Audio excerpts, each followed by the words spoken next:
আজকে আমি hair wash করব। সো হেয়ার ওয়াশ করার জন্য একটা প্যাক আমি রেডি করছিলাম।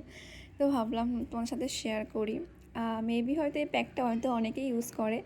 তো এই প্যাকটার জন্য আর কি আমাদের লাগবে টক দই এবং মধু। তো এটা আমি প্রত্যেক সপ্তাহে একবার করে এই প্যাকটা ইউজ করার চেষ্টা করি। আমার খুব ভালো লাগে এবং খুব পছন্দের একটা প্যাক। তো অনেকেই প্যাকটার মধ্যে একটা ডিমও ইউজ করে, বাট আমি ডিমটা অ্যাভয়েড করি বিকজ অফ ডিমটা আর কি বাজে একটা গন্ধ থাকে। তার জন্য ডিমটা আমি অ্যাভয়েড করি। তোমরা চাইলে ডিমটা ইউজ করতে পারো। ভীষণ ভালো লাগে এই প্যাকটা, এবং মানে এত চুলটাটা মানে হেয়ারটা এত সফট এবং স্মুথ লাগে না। তো আমি পুরো হেয়ার এবং লেন্থ স্ক্যাল্প পুরো ভালো করে আর কি অ্যাপ্লাই করেছি, যতটা পেরেছি একা আর কি করেছি, পুরো হেয়ারে অ্যাপ্লাই করার চেষ্টা করেছি। সো তারপর আমি স্নান করে দেখো চুলটা একটু ড্রাই হয়ে গেছে। দেখো চুলটা কতটা বেশ আর কি স্মুথ লাগছে এবং সিল্কি লাগছে। তো তোমরা নিজেরা হয়তো অ্যাপ্লাই করলে তোমরা নিজেরাও হয়তো এটাকে বুঝতে পারবে।